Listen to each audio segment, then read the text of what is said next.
From Columbia, in high definition, this is WIS News 10 Awareness. Thank you for joining us for Awareness. I'm your host, Megan Norman. 70 years ago this month, George Stinney Jr., a 14-year-old boy from Alcaloo, was executed for the deaths of two young girls. Right now, we're waiting on Circuit Court Judge Carmen Mullen to decide if there will be a new trial. The family of those two girls killed believe justice has already been served, but the family of George Stinney want to clear his name. On March 24th, 1944, in Alcaloo, two young girls were murdered, 7-year-old Mary Emma Thames and 14-year-old Betty June Binnicker. The next day, 14-year-old George Stinney Jr. was taken into custody. I was always told that George Stinney killed her and the other little girl. And that's never changed. Betty June Binnicker's nieces say the only injustice is that they never got to know their aunt. I believe he got what he deserved, and he was put to death. He was old enough to know better. A medical report claims the girls were bludgeoned to death, their bodies left in a ditch.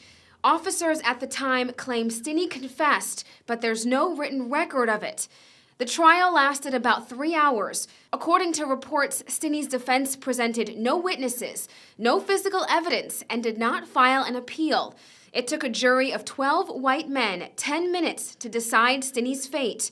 Just 3 months passed from the murders to Stinney's execution by electric chair. They had no choice in how they died, and he did, and I think that justice was served according to the laws in 1944 when this happened. Attorneys for Stinney's side think differently. I believe that George Stinney could not have committed these murders. I think George Stinney saw those children, but I don't think George Stinney was the last person to see those children. Ray Chandler says he does not know who is responsible, but says the justice system failed Stinney. Chandler says there is new evidence, including a statement from Stinney's cellmate. He said, "Johnny, I didn't do it. I didn't do it." He said, "Why would they want to kill me for something I didn't do?" Relatives and friends of Betty June Binnicker believe Stinney callously killed the girls and say his character, coupled with his confession, leave no doubt in their minds. One woman says Stinney threatened her one day before the murders. He said, "Well, if you don't get away from here, and if you come back, I'll kill you." And the next evening is when those little girls went missing. Hundreds of people wrote letters to then-Governor Olin Johnston, most asking for a stay of execution, with others calling for the punishment. I don't think somebody that was found guilty of a murder like he committed should be exonerated for any reason. And with him being gone as long as he's been gone, I think is foolishness. It's certainly a case that stirs up controversy, and there seems to be no middle ground, with families on both sides calling for justice. Joining me now is some of George Stinney's family, his younger sister, Catherine Robinson, along with her daughter, Norma. Thank you both so much for being with us this morning. You're welcome. Now, as we heard from that story, the families of those girls, they passionately believe they've always been told that George Stinney was guilty. Why do you believe your brother is innocent? I know my brother, and there's no way that that young man could have committed the crime.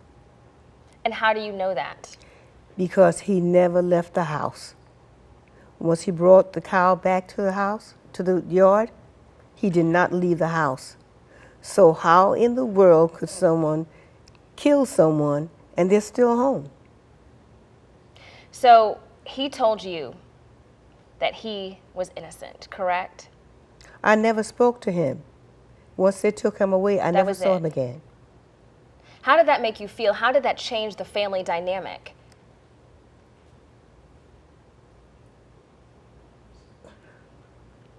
I know it's hard difficult. to think about. It's hard. I know it is. Because your brother, someone you loved so dearly, was just taken away for no reason for you. Yeah. For no reason. He was a very smart young man. He loved to write. He loved to draw. He followed the rules. There were no beatings or yelling. We came from a wonderful family, wonderful mother, wonderful father. And then to have something like this happened, someone wanted to hurt that family, and they did. And you were just about 10 years old at the time. I was 10. Paint the picture for us of what life was like in Alcaloo in the 1940s.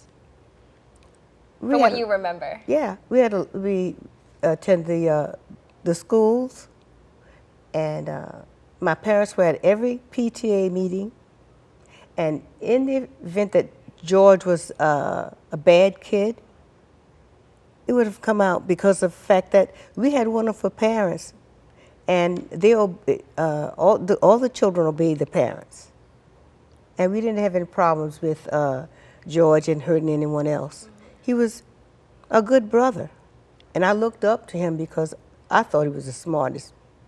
Right, you admired him. I really admired him because there were things that he could do, and I wanted to do them too. Right. He was an excellent artist.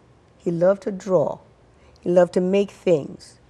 And I want to do just the same as George did. And you said your daughter Norma has picked up some of the artistic ability. She has all of it. She has all of it. Now, what were you told about your uncle growing up? Not a lot, because my family was always very quiet. They kept a lot of that hurt to themselves, but just over the years I picked up little bits and pieces. I knew something very sensitive and tragic happened to them. And really until recently I got the full story. But again, based on how we were raised, Christian family, loving family, there's no evidence to show that someone would do a crime like that and be a normal person, go back home and not exhibit something bad. So it's just something that is impossible that he would have done. Right. And now there has been an effort to try to reopen this case. And from what I understand, the family, the immediate family, wasn't really at the forefront of that effort. But now, of course, you guys have joined along. Tell me a little bit about what you want to see from all of this. I would like for someone to come out and confess that they did the crime, or someone in their family did the crime, because we knew that George did not do it.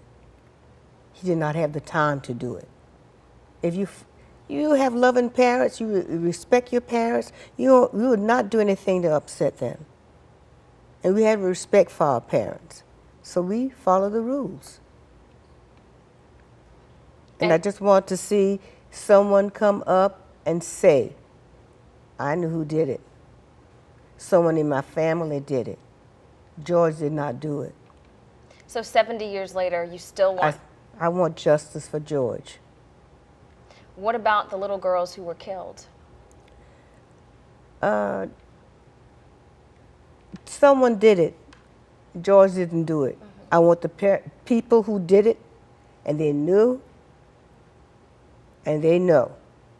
Some of them might still be living, but they knew who did it. There's no way George could have done it. I'm telling you, George brought the cow back to the house, put the cow away, and he was home. The next day, I went to the beauty parlor with Charles. Amy stayed home with George. When we came back, George was not there. Amy met us down the street and said the men came and took him away. Took him where? She didn't know, and we didn't know until finally someone told my family, my father, that the police, the men picked him up and took him someplace. Because your parents weren't home. They weren't home. No one was home except Amy and George. Amy and George. Right. And records show there really was not much of a representation for George. No appeal was ever filed, and so your parents really didn't have much of a role to play at all in this process with George. None. No role at all. What do you think the role of race played in this whole case? It was at the forefront. Why was that? Because being black, it seemed that you had no rights. And they had all the rights, so they took those rights. They took George's rights away from him. Now, he said in the letter, because I read the letters that he wrote to my mother, he said, this thing that they are accusing me of, I'm not guilty. He wrote that in a letter? In a letter. He was a secretary, and when he was taken away, that was my job. My mother would give the directions and you follow. You had to read it back just the way she gave it to you. This is really sad. It still makes me sad, because here I am thinking about this young boy looking at these big, burly guys who took him away, and he had no way to let his parents know where he was. Right.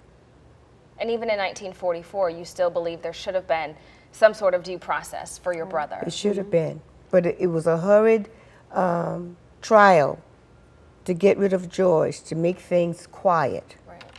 But deep down, the hurt is always there, and you want to speak out, and you don't know which way to go sometimes. When people begin to talk about it, then you can express your feelings, or I could express my feelings. But it made me very, very nervous for a long time. It took me a while to get over that, because it just made me so sad inside. My brother was no longer there. Right. And you no longer live in Alcalá, you no longer live in South Carolina, you've since moved on. Yes. Now, Nora, what do you want to say to all those people out there who have supported your family in this cause? There are so many people out there. First of all, I want to say justice for George will be justice for the girls too, because we do care about the true murderer being exposed. And we do care about what happens to them. I know we talk about my uncle all the time, but we haven't forgotten about the girls, because they're victims as well. But we just want people to want to know the truth. If we're saying that my uncle did not do these crimes, we want to reveal who did. And as far as the people that are at the forefront of bringing remembrance and exoneration to my uncle, I love them dearly. We're here today in South Carolina because I wanted to be present to support them who are supporting us. Again, until recently, we had no idea that we had so many people behind us supporting our cause. Right. to remember my uncle and to fight for justice for him. Right. So I do want to thank all the people that have been there for us. Well, thank you both so much for being here this morning, coming all the way to South Carolina to share the story. We appreciate it. Thank you. Still to come on Awareness. A lot of people say, well, he's dead. What's the point? I think that he was murdered, so he deserves justice. Many have joined in the fight to exonerate George Stinney Jr. A class of Midland students have taken on the cause for him, and some say they want to help set the record straight.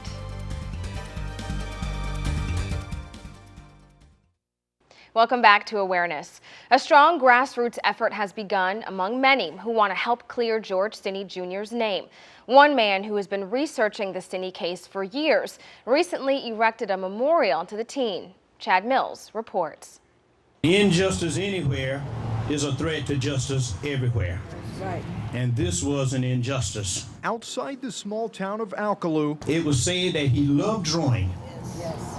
One of the greatest artists in the world could have been cut short by this horrendous act. Dozens gather to dedicate this stone memorial to remember a 14-year-old executed by the state in 1944. 70 years later, that execution is still controversial. This case, of course, is another example of South Carolina's love and liking to be first in everything that's last, and last in everything that's first. Members of the NAACP are here, along with Irene Lawson Hill and other second cousins of George Stinney. I was told at 10 years old about this case, and ever since my mother told me about it, I had nightmares. The 14-year-old was convicted and executed after reportedly confessing to the brutal killing of 2 young girls. A copy of that confession doesn't exist. I've been asking for it for 10 years.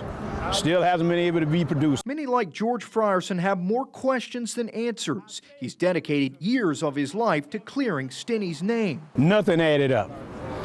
No physical evidence against him, no family support, incompetent legal counsel. This was a rush to judgment. In fact, this was a travesty of justice in all aspects. In Clarendon County, Chad Mills, WIS News 10. Now, Ms. Catherine Robinson says the immediate family was not consulted on the monument, and many of them do not want any visual marker in fear of vandalism or retaliation. But nonetheless, this effort does speak to the many who have involved themselves in this cause, and some of them are students. Joining me now is Aaliyah Harrell and Kiana Sweat, both rising juniors at Ridgeview High School. They are also Scholar Magnet students. Thank you, ladies, for joining me this morning. Thank you for having us. Tell me a little bit about the Scholar Magnet program. Well, Scholars is a humanities and English-based magnet program on human ecology, and we really just want to strive for learning more about social injustice and what we can do to help. And one story, obviously, is the George Stinney case. How did you first get connected with that, Kiana? Our teacher, Nicole Walker, she presented to us and she told us to research it. And we start researching it, we get kind of our own opinions and we research it more. And then we started to feel passionate about clearing him. And why? What were you learning about the case that made you so impassioned about it? Well, first, he was 14 years old, and for us as students, we're in high school, so that's younger than us. And to see that a young boy was executed was number one reason why we were just kind of like, that should not have happened. And also, we learned about learned about his trial and all the injustice that happened for him, against him, and we just wanted to clear it. Right.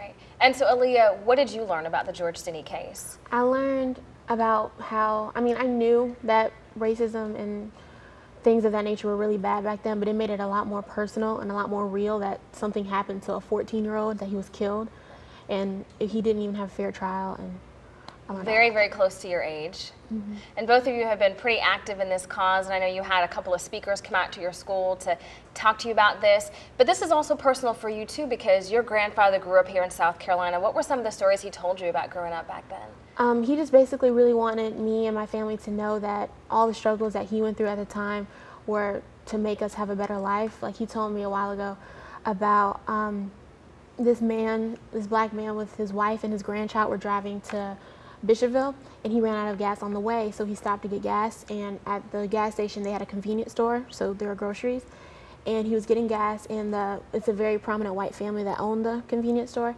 and he said, hey, are you guys going to Bishopville? And he said, yes, we're going to get groceries. And he said, why don't you get groceries here?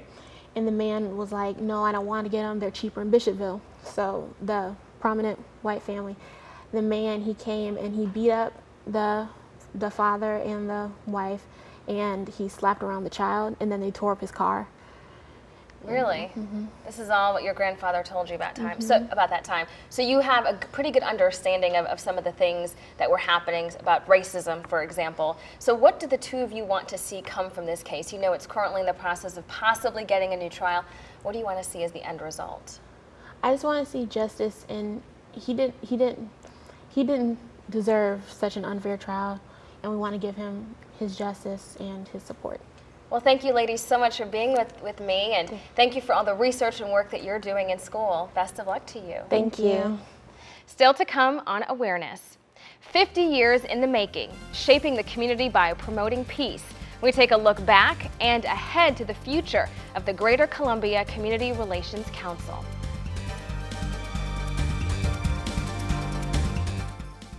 Welcome back to Awareness. This year marks 50 years since the start of the Greater Columbia Community Relations Council. Its mission to foster peace and civility. Joining us now is the Council's Executive Director, Ms. Henry Baskins. Thank you for being with us once again on Awareness. Great to be here. Thank you. Now, why did the Council first get started? It was started in 1964 because a group of citizens decided that they did not want Columbia to explode like Selma and Birmingham did in the 60s. So the mayor, Lester Bates, Senator Hyman Rubin, who was then a city council member, and Tom Jones, president of University of South Carolina, Dr. Hinton, who was NAACP president at the time, and several others got together and says, we want to do something to keep Columbia a peaceful city, and this integration transition is a peaceful transition. And you've been doing that for the past 50 years. How are you celebrating this Friday? Yes, 50 years old in June. This is June. So on Friday the 27th, we will have a gala at the Medallion Center. At the gala, we will have Congressman Clyburn, his daughter Mignon Clyburn, and we're also presenting an award to our very first executive director, Milton Kempson. Okay, and Miss Judy Gatson will be there as the moderator, the MC. Absolutely. Judy and you have helped us celebrate over the years, and so you're like family to us. Well, moving forward, what do you want to see for the next 50 years? There is still difficulty for people in certain economic categories. Racism still exists, as we've heard, but there's also economic disparity. And that economic disparity transitions sex and race. Right. And what can we do as a community to help bring all of the community up to a level they have equal economic opportunity? Well, you certainly have been working hard, the entire council, all the staff members for the past 50 years. Thank you for all your work and service. Well, thank you. And we will have all the information on our Facebook page about the event coming up on Friday. We'll be right back with the final thought. Whether George Stinney Jr. committed the crime or not, every American citizen is promised due process. When that right or any human right is taken away, there must be a fight to pursue it. Nothing can take away from the heinous manner in which those young girls died, and nothing can bring them back or Stinney. But the fight for justice for all must always rage on. We'd like to thank all of our guests this morning. Until next time, I'm Megan Norman. This is Awareness.